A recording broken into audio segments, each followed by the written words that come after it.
विश्वानि देव सवितर्दुरितानि परासु यद्भद्रं तन्नयासु। ओम भद्रं कर्णेभिः शृणुयाम देवा भद्रं पश्येमाक्षिभिर्यत्राः श्रीरंगैस्तुष्टुवांसुस्तनूभिः विषेमहि देवहितं यदायुः।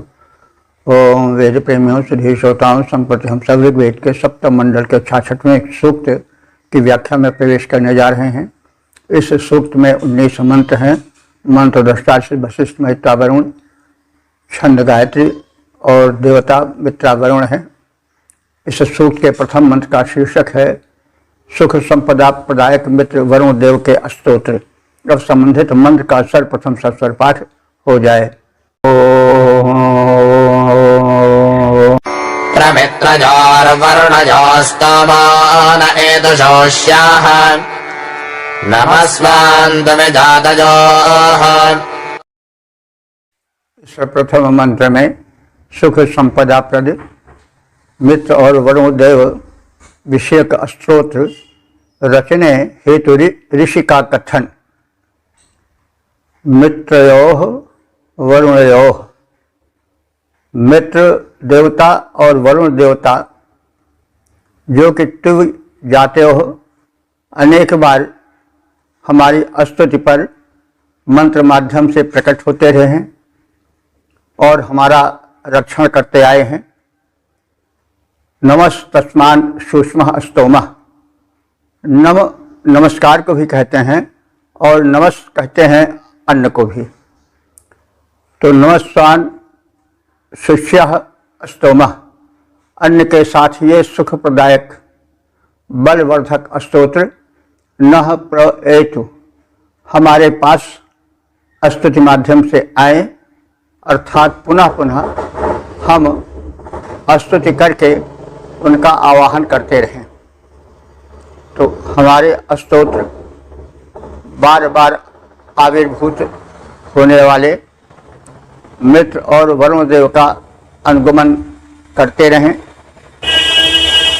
तो हमारे ये स्तोत्र बार बार आविर्भूत होने वाले मित्र और वरुण देव का अनुगमन करते रहें। ये स्तोत्र बलवर्धक और अन्न प्रदायक हैं।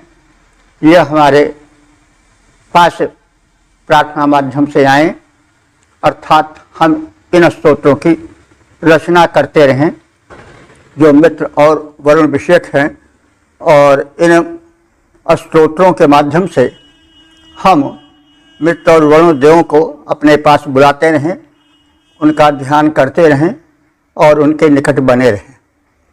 बार बार हम मित्र वरुण संबंधी स्तोत्र बनाएं, बलवर्धक स्तोत्रों की रचना से हम सुख पाएं। ये स्तोत्र सदा बलवर्धक और अन्नप्रद सारे इनकी रचना करें सदा हम, ये अनुपम सुख धारे। ओम वेद प्रेमियों सुधी श्रोताओं, संप्रति हम सब ऋग्वेद के सप्तम मंडल के 66वें सूक्त के दूसरे मंत्र की व्याख्या में प्रवेश करने जा रहे हैं। मंत्र दृष्टा से वशिष्ठ मैत्रा वरुण, देवता मित्र वरुण, छंद गायत्री। शीर्षक है मित्र वरुण की महत्ता का कथन। अब संबंधित मंत्र का सर्वप्रथम सस्वर पाठ हो जाए। याधारजन्त देवाः स्वदक्षा दक्षमितरा असुरजाज प्रमहसा। दूसरे मंत्र में मित्र वरुण देवों के तेजोबल की प्रशंसा है और कहा गया है ये देवद्वय सूर्यमंडल में अपने तेजोबल के कारण सम्मान पाते रहे हैं। तो यह तो हम सब जानते ही हैं कि ये मित्र वरुण, अर्यमा आदि जो देव हैं वे आदित्य मंडल के सदस्य हैं और इनकी माता अदिति है। ये आदित्य मंडल प्रमुख देवमंडल है। तो इस मंत्र में बताया गया है कि मित्र और वरुण देव दोनों परम तेजस्वी हैं और इनके तेजोबल के कारण सूर्यमंडल में इनका विशेष स्थान है और इनकी महत्ता है। तो देवाः देवगण सुदक्षा उत्तम बल वाले और दक्ष पितरा दक्ष के रक्षक। ये पितृ शब्द है, उसका द्विवचन है पितरा वैदिक व्याकरण के हिसाब से। तो पिता को पिता इसलिए कहा जाता है कि पाठ इत पितरा, जो रक्षा करे वही पिता है। तो ये देवद्वय उत्तम बलशाली हैं और बलशालियों की सदैव रक्षा करते हैं।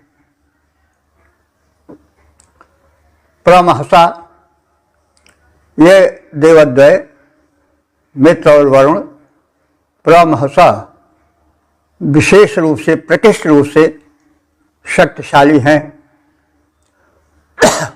असुर्याय धारयंत, असुर्य कहते हैं बल प्राप्त करने के लिए, असुर्य बल होता है। असुर्याय चतुर्थी है, तो असुर्याय माने बल प्राप्त करने के लिए। धारयंत, सभी लोग इनका ध्यान करते हैं, इनको अपने हृदय में धारण करते हैं। तो ये बलशाली हैं, तेजोबली हैं, इसलिए ये पूज्य हैं और सब इनका ध्यान करते हैं और अपने हृदय में धारण करते हैं। हे मित्र और वरुण देव, तुम उत्तम बलशाली और तेजस्वी हो। देवों ने बल पाने के लिए तुम्हें धारण किया था, तुम्हारी स्तुति की थी। और मित्र वरुण देव बल प्रदायक हैं, इसीलिए उनको अपने हृदय स्थल में दिव्य देव शक्तियों ने भी धारण किया है।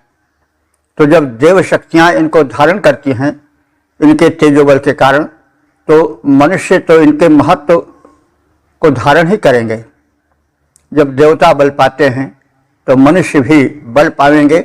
इस प्रकार से इनके तेजोबल की प्रशंसा की गई है और ये अपने तेजोबल के कारण महत्व प्राप्त कर सर्वत्र उपास्य बन सके। तो मित्र वरुण, तुम तेजस्वी हो, अति बल करते धारण।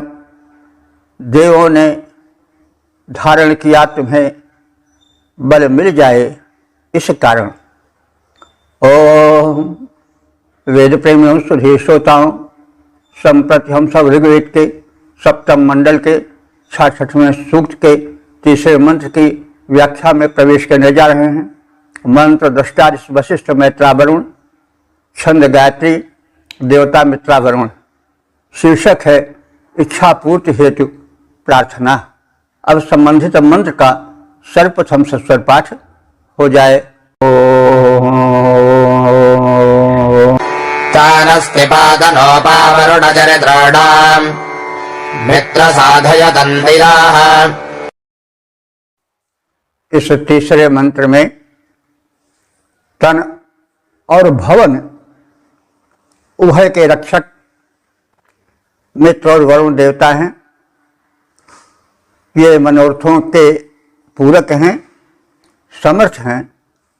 अस्तु मनोरथों के पूर्ति हेतु इनकी प्रार्थना इस मंत्र में की गई। तास्तिपा, तास्ति माने भवन और पा माने रक्षक। हे देवद्वय, तुम भवन के रक्षक हो और तनुपा, तनुपा माने शरीर के भी रक्षक हो। पाह माने रक्षक, पा रक्षण हेतु लगता है। तो तास्तिपा, तुम भवन के रक्षक हो।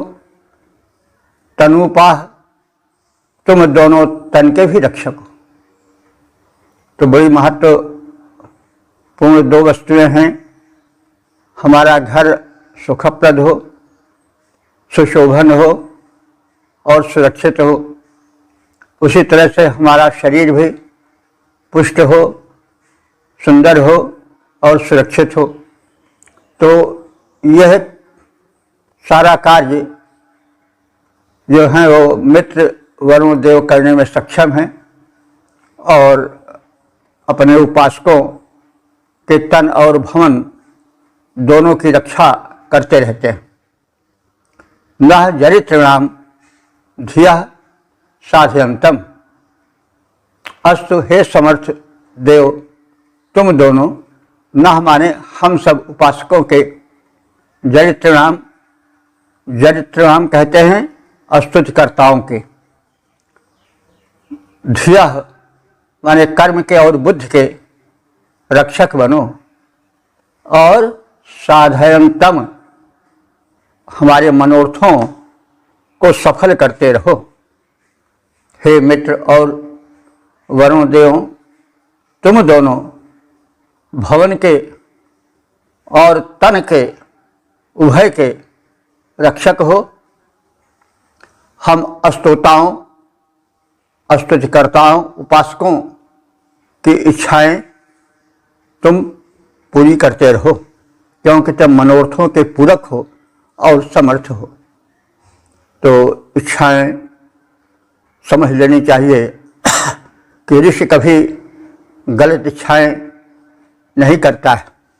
तो यहाँ इच्छा से समझ लेनी चाहिए कि जो कामनाएं उत्तम हैं उनकी रक्षा होनी चाहिए, नहीं कि कोई चंडू खाने में जाए और वहाँ कोई बाधा न पड़ने पावे, कोई चोरी करे और चोर कार्य में कहीं बाधा न आवे, कोई खून कत्ल करे उसमें बाधा न आवे। तो यह अर्थ नहीं समझना चाहिए कि मनोरथ कोई हम इच्छा करें तो हम उसमें सफल हों और ये समर्थ देवदेव की रक्षा करें। इसको समझना चाहिए कि ये देव हैं, दिव्य हैं, और देव का अर्थ ही होता है जो देता रहे। तो ये देव हैं, दिव्य हैं, देते रहते हैं और देना ही सिखाते हैं, परोपकार ही सिखाते हैं।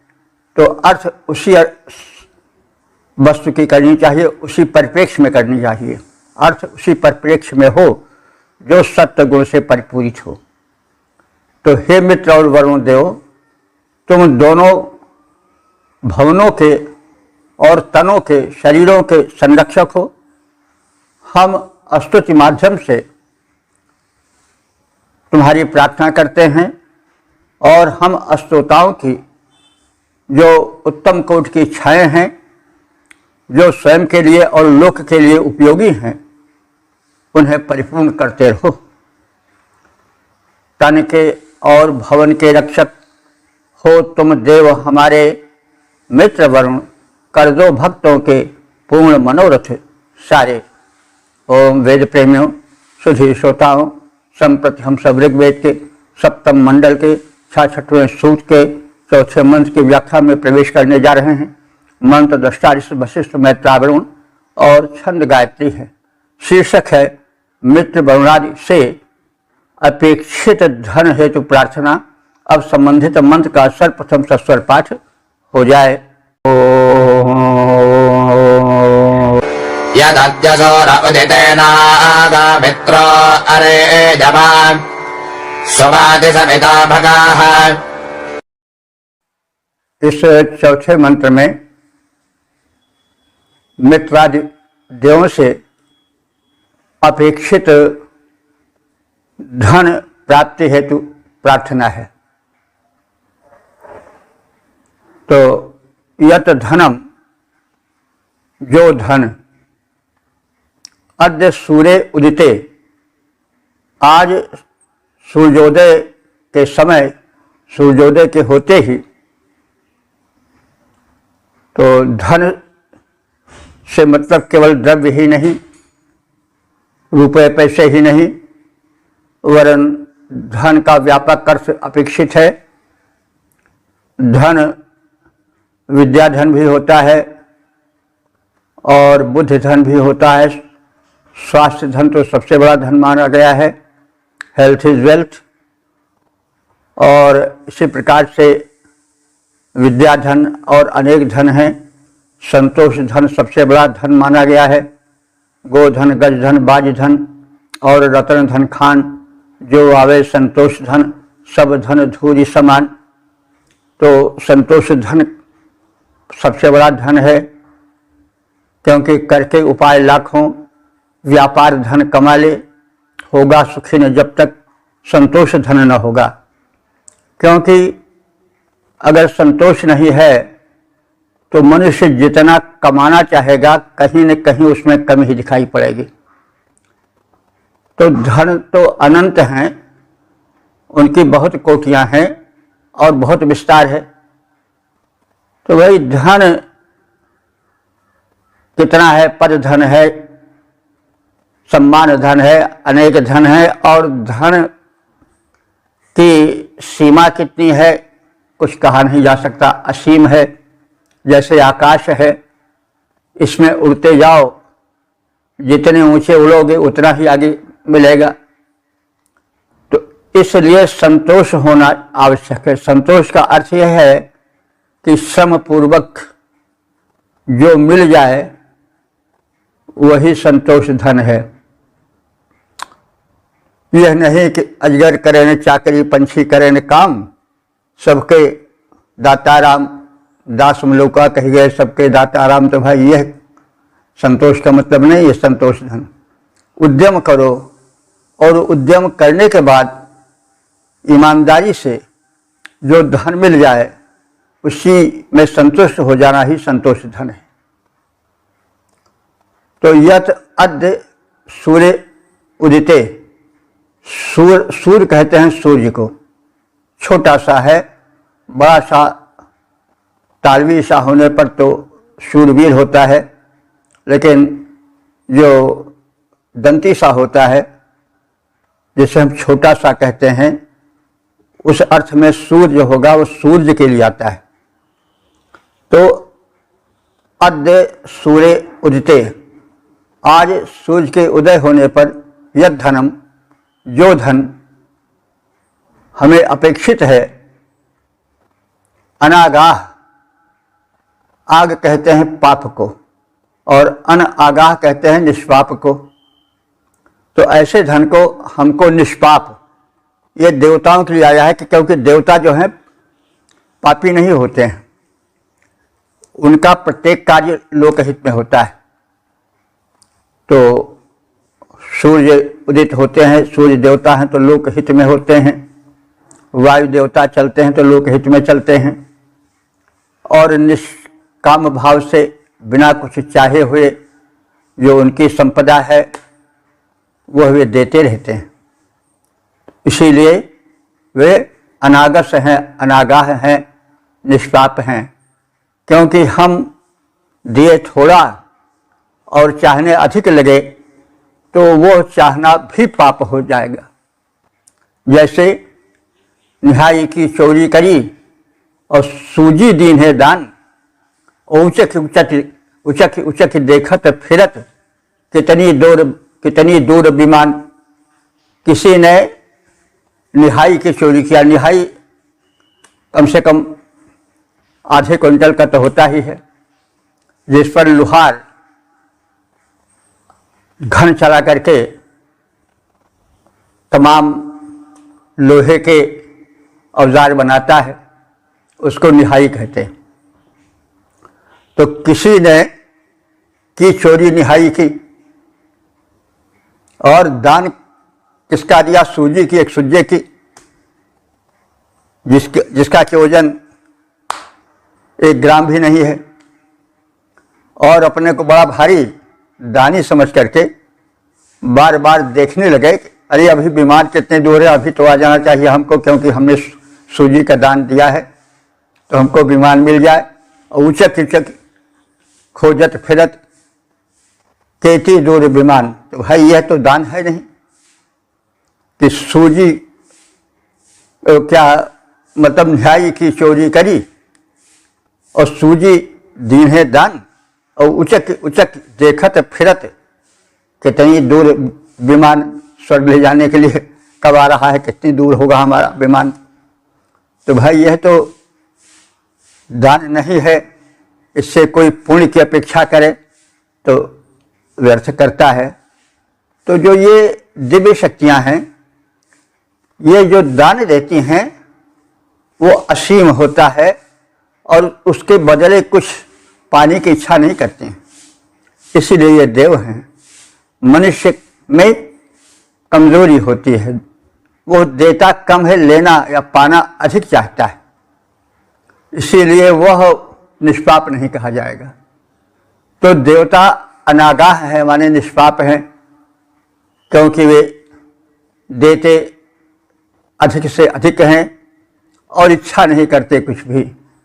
सूर्य और वायु अपना अपना कार्य कहते हैं, अपने अपने ढंग से लोगों को जीवन देते हैं, लेकिन कभी इनके पास से बिल नहीं आता है, नहीं तो आदमी उसी को न चुका पावे।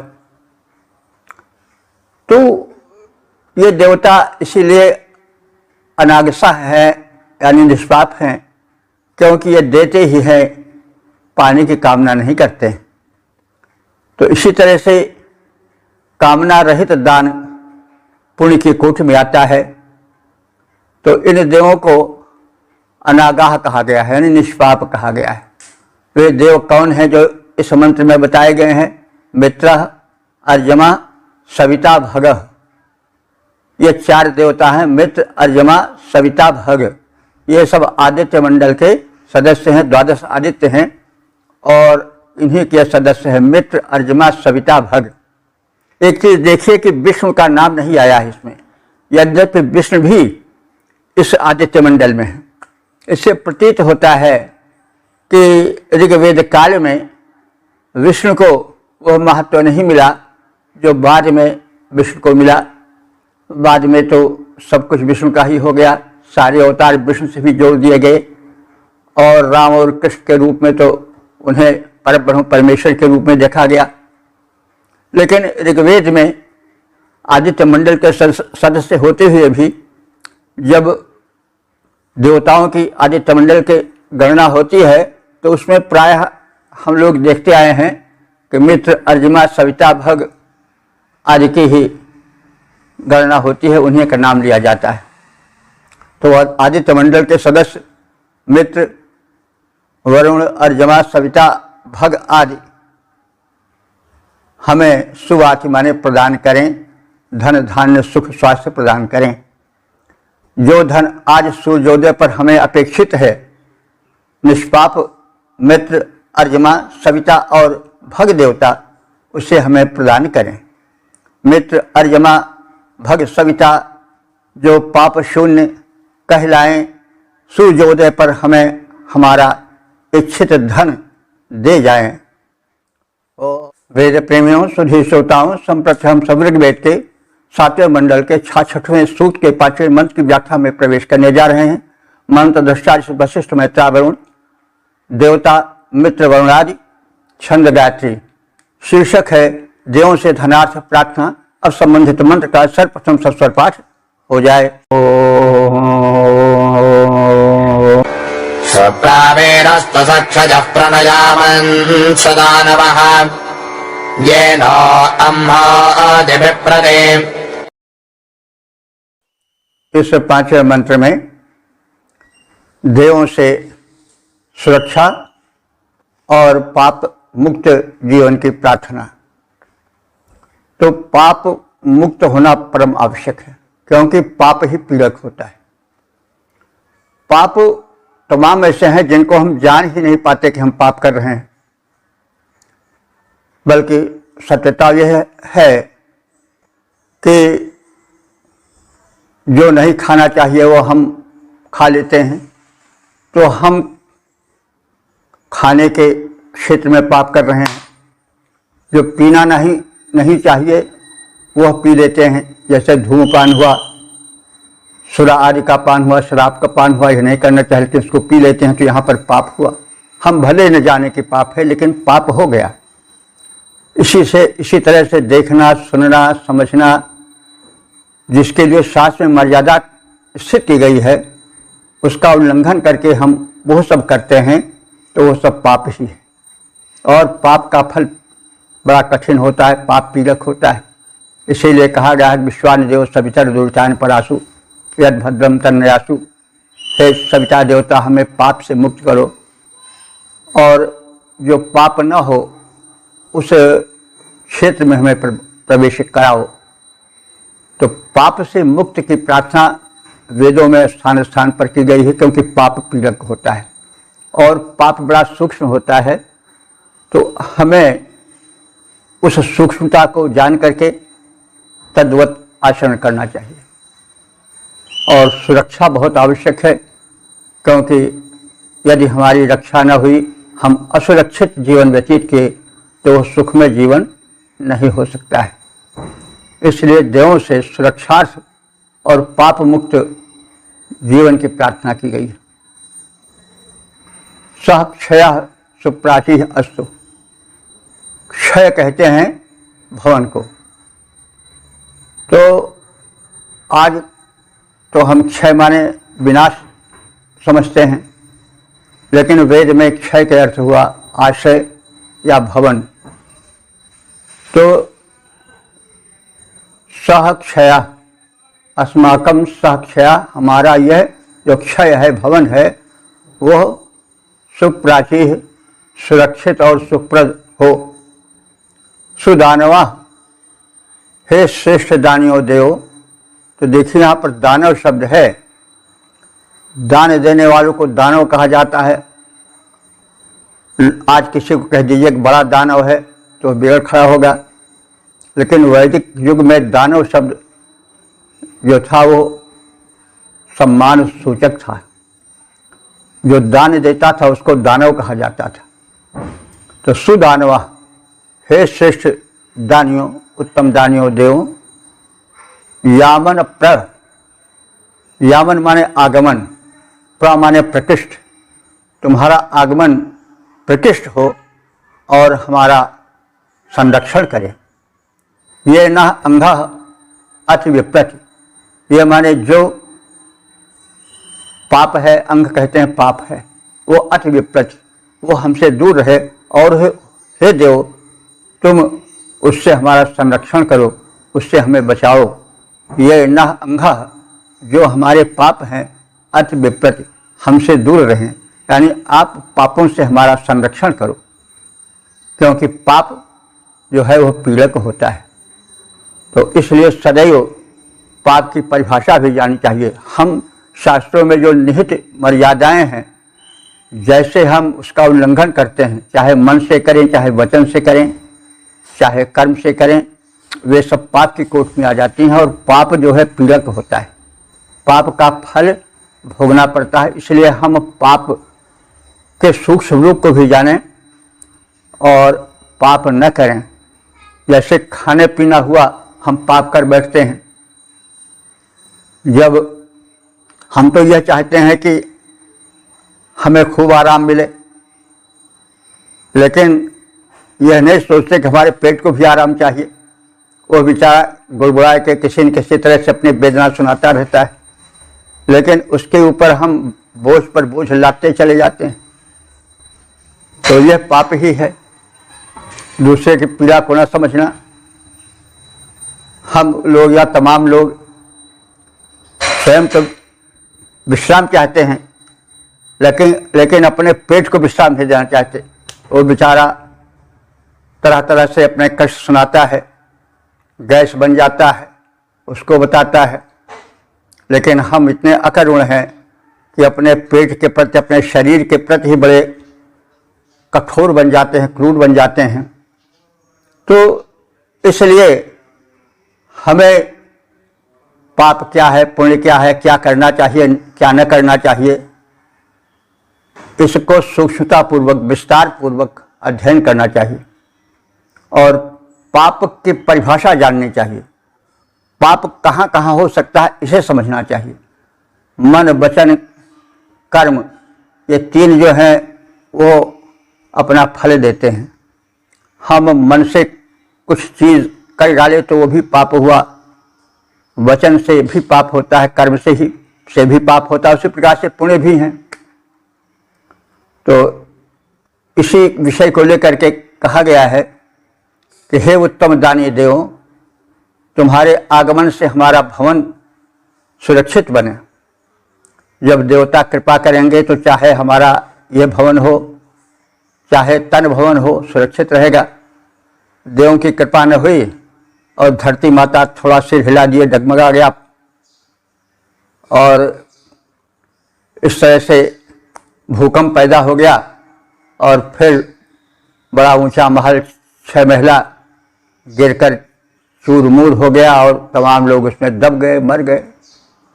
तो भाई ये जब देव नहीं कृपा करेंगे, रुष्ट हो जाएंगे, तो हम कभी सुख से, संतोष से और शांति से नहीं रह सकते। तो इसलिए देवों से प्रार्थना है कि हे उत्तम दानी देवों, क्योंकि देवता दान देते रहते हैं इसलिए वो देव हैं।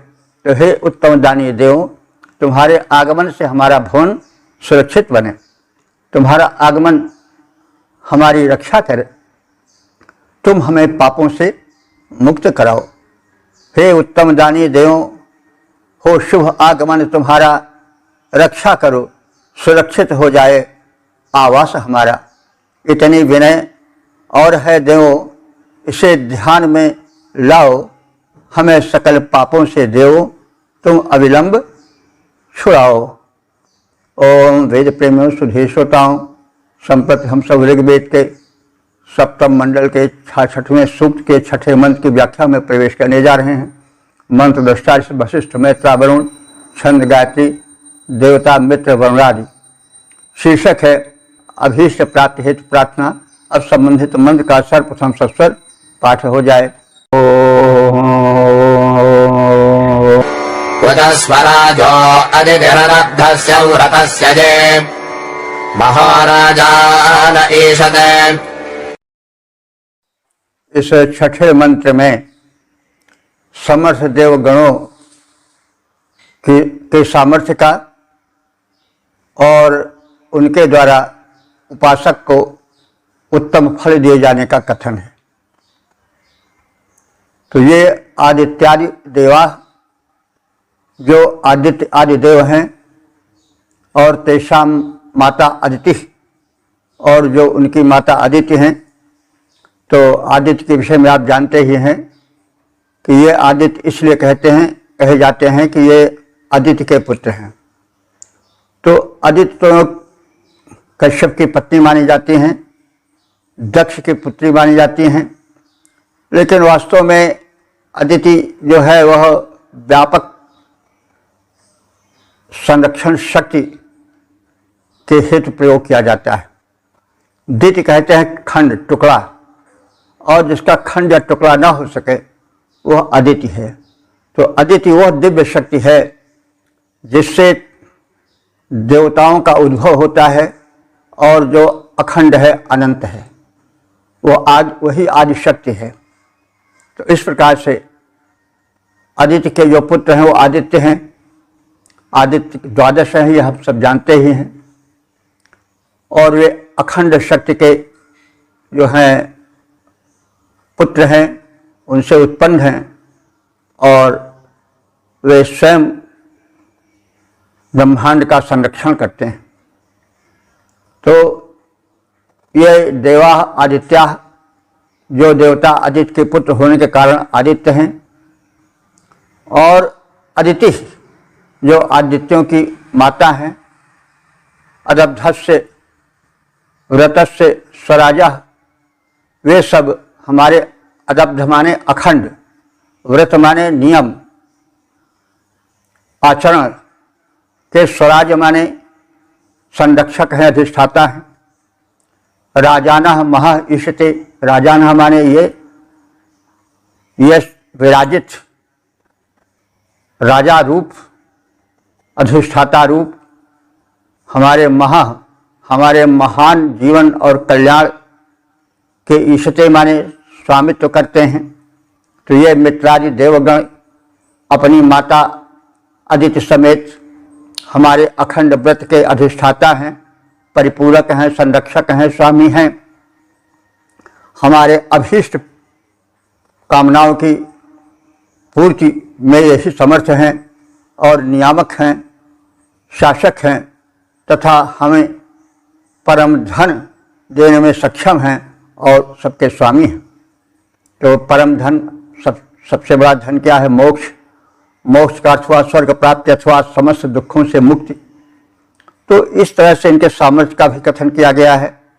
ये सब देव जो हैं, अदिति जो अखंड शक्ति है ब्रह्मांड की, उससे उत्पन्न है, इसलिए परम सक्षम परम शक्तिमान हैं।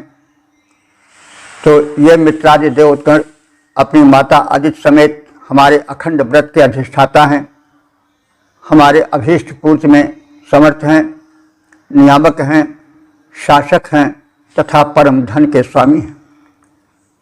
मित्रादि देवगण हैं जितने वे और अदिति उनकी माता सबके सब हैं सामर्थ्यवान, अक्षय व्रत के हैं अधिष्ठाता, वे शासक और नियामक हैं, वे भारी वैभव के स्वामी, वे हैं समर्थ, पूरे अभीष्ट, हम सब हैं उनके अनुगामी। ओम वेद प्रेमियों, सुधीर श्रोताओं, संप्रति हम सब ऋग्वेद के सप्तम मंडल के 66वें सूक्त के 7वें मंत्र की व्याख्या में प्रवेश करने जा रहे हैं। मंत्र दृष्टा वशिष्ठ मैत्रा वरुण, छंद गायत्री देवता मित्रा वरुण, शीर्षक है प्रातः देव अस्तुति गायन का कथन। अब संबंधित मंत्र का सर्वप्रथम सस्वर पाठ हो जाए। प्रतिभां सूर उदिते मित्रं गणेशे वरुणम् अर्यमणं वृषादसम्। इस 7वें मंत्र में सूर्योदय काल में देवस्मरण के संकल्प का कथन है। सूर्य उदिते, सूर्योदय के समय मित्रम वरुणम, मित्र और वरुण देव का, ऋषादशम अर्यमणाम व ऋषादशम कहते हैं शत्रुनाशक, अर्यमा देव का, तुम दोनों देवों का प्रतिनिधि और इसके साथ साथ प्रत्येक देव का मैं स्मरण करूँगा, उनकी स्तुति गाऊंगा।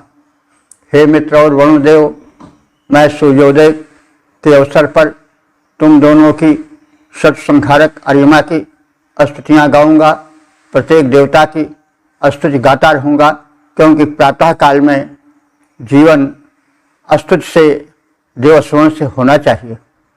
वह दिव्य काल होता है और दिव्य काल में जो कार्य किया जाता है वो अधिक सफल होता है। तो इसलिए ऋषि ने दिव्य काल में शुभ कर्म करने और देवताओं की स्तुति करने का कथन किया है। प्रातः काल शुभ चिंतन होना चाहिए, समर्थ देवों की स्तुति होनी चाहिए, यह भाव इस मंत्र का है और इसी की अभिव्यक्ति हुई है। सूर्य उदिते, सूर्योदय के समय मित्रम वरुणम, मित्र और देव वरुण देव की, ऋषादरम अर्यमणम और ऋषादश माने होता है सर्वनाशक, अर्यमा देव की, और इस प्रकार से तुम दोनों देवों की प्रतिनिधि माने इसके साथ साथ प्रत्येक देव की मैं स्तुतियाँ गाऊंगा, स्तोत्रों का गायन करूंगा। हे मित्र और वरुण देव, मैं सूर्योदय के अवसर पर तुम दोनों की सर्वसंहारक अर्यमा की स्तुतियाँ गाऊंगा, इसके साथ ही साथ प्रत्येक देवता की स्तुति करूंगा और गायन करूंगा। सूर्योदय जब हो जाएगा मैं भक्तिपूर्ण हो जाऊंगा। हे मित्र वरुण, तुम दोनों की स्तुतियाँ सादर गाऊंगा और संहारक अर्यमा देवता का मैं ध्यान लगाऊंगा, प्रत्येक देवता की स्तुतियों को मैं उन्हें सुनाऊंगा।